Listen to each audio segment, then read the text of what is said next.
Bonjour à toutes et à tous, ici Thibaut Aigle et bienvenue dans ce nouvel épisode de l'EFP Radio Show. Dans cet épisode, vous allez découvrir pourquoi vous devriez arrêter de vous sentir exploité. Pour trouver sa place dans le système économique, il n'existe pas 36 possibilités. Soit vous travaillez pour quelqu'un, soit vous vous mettez à votre compte et vous travaillez pour vous. Lorsqu'on est salarié, on a la sécurité et la tranquillité d'esprit qui en découle, du moins si l'on a bien choisi son entreprise et que cette dernière opère dans un secteur qui se porte bien. Lorsqu'on est à son compte, on n'a pas la sécurité ni la tranquillité d'esprit qui en découle, mais on a la liberté de choisir notre activité, nos horaires et nos clients. Lorsqu'on est salarié, on a tôt fait de considérer que ce que l'on fait est vide de sens. Après tout, que ce soit nous qui les accomplissons ou quelqu'un d'autre, nos tâches ont un côté tellement mécanique que ça ne fait pas une grande différence. Lorsqu'on est salarié, on a tôt fait de considérer que l'on n'est pas assez bien payé pour les efforts que l'on fait, que les patrons sont des voleurs et que notre boss est un ectoplasme ou un bachibouzouk. Certains poussent la logique à son paroxysme et se syndiquent, sécurité de l'emploi, allègement des heures de travail, défense de ses intérêts personnels, le tout sous prétexte de servir l'intérêt collectif, la belle vie quoi. La plupart du temps, ces individus ne se rendent même pas compte du carcan de pensée dans lequel ils se sont eux-mêmes enfermés. Susceptibles et ne supportant pas la critique, ils vous répondront non sans agressivité qu'il faut bien défendre la veuve et l'orphelin contre les méchants capitalistes puisqu'ils sont tout puissants.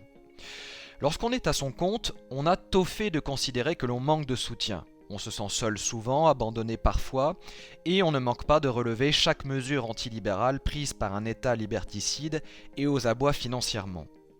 Lorsqu'on est à son compte, on a tôt fait de considérer que la prise de risque qui va avec la création d'entreprise devrait être récompensée à sa juste valeur, que l'on devrait être encouragé plutôt que spolié par une armée de fonctionnaires qui ne comprend pas ce que l'on vit et dont le sacerdoce est de maintenir en vie un État tentaculaire et nourricier pour eux. Certains poussent la logique à son paroxysme et se rebellent. Évasion fiscale, travail au noir, fraude fiscale, le tout pour alimenter la fronde, une révolution des temps modernes en somme. La plupart du temps, ces individus ne se rendent même pas compte que sous prétexte de lutter pour des valeurs et des idéaux qui les dépassent, ils se mettent finalement dans des situations illégales qui tôt ou tard finissent par avoir raison de leur réputation et de leurs finances, pour ne pas dire de leur liberté. Pas sûr que la case prison soit un passage obligé de la quête vers la liberté. Le salarié syndiqué en recherche frénétique de sécurité et de justice sociale et l'indépendant frondeur en quête de liberté ont un point commun, ils se sentent exploités et se prennent pour des victimes. Le problème, avec la victimisation, c'est qu'elle ne nous aide pas à avancer, bien au contraire. Oui, le salarié syndiqué ne se foule pas, il est bien souvent payé à ne rien foutre, et personne n'est en mesure de le recadrer comme il se doit, sous peine d'être condamné pour harcèlement. Son objectif est atteint, sécurité maximale et effort minimum, rideau. Pourtant, à y regarder de plus près, on se demande si le salarié syndiqué est vraiment heureux. Le plus souvent, il passe son temps à se plaindre, il éprouve plus que la moyenne des émotions négatives et part au quart de tour chaque fois qu'un collègue le cherche un peu, pas vraiment les signes d'un épanouissement total. Le problème du salarié syndiqué, c'est qu'il ne relève plus aucun défi, il s'est empêtré tout seul dans son petit confort, il ne se met plus en danger et n'apprend rien. Chaque journée qui passe est la même pour lui. Comment pourrait-il en être autrement puisqu'il s'est lui-même construit un univers répétitif et mécanique ? Pire, il n'est même plus aux commandes de sa propre vie puisqu'il ne se construit pas par rapport à ce qu'il est au plus profond de lui-même, mais uniquement en opposition à ceux qui l'entourent et à ceux qu'il vit. La rébellion, ça donne des émotions, mais ça ne permet pas de savoir qui l'on est.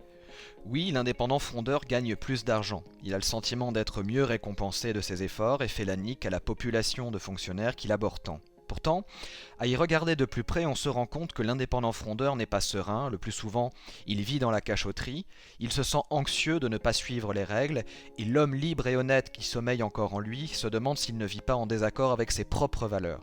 Il est en dissonance avec son moi profond, et cela le bouffe au quotidien. Le problème de l'indépendant frondeur, c'est qu'il s'est lancé sur le chemin de sa liberté personnelle et financière, mais qu'il s'est égaré en cours de route. Il ne comprend pas encore que c'est son besoin de reconnaissance qui l'empêche de se sentir libre, et non pas l'État et sa fiscalité. La plupart du temps, les gens qui se sentent frustrés par leur situation de vie ne comprennent pas qu'ils en sont les premiers responsables, et que dans la vie, rien n'est figé ni inscrit dans le marbre. Vous êtes salarié et vous vous sentez exploité ? Mettez-vous à votre compte. Vous êtes indépendant et vous vous sentez matraqué par la fiscalité, déménagez dans un pays où la fiscalité vous paraît plus accueillante. Lorsque votre situation de vie ne vous satisfait plus, ce n'est ni la faute de votre employeur, ni la faute du gouvernement. La mauvaise nouvelle, c'est que vous en êtes seul responsable. La bonne nouvelle, c'est que vous en êtes seul responsable. Alors si vous avez aimé cet épisode de l'EFP Radio Show, eh bien n'hésitez pas à cliquer sur j'aime. Et si vous souhaitez aller plus loin et bénéficier gratuitement de notre parcours de formation 7 jours pour gagner votre indépendance financière, eh bien il vous suffit de vous inscrire en cliquant sur le lien qui apparaît maintenant en haut à droite si vous êtes sur YouTube, ou sur le lien présent dans la description de la vidéo juste au-dessus si vous êtes sur Facebook. Et je vous dis à tout de suite de l'autre côté. Salut!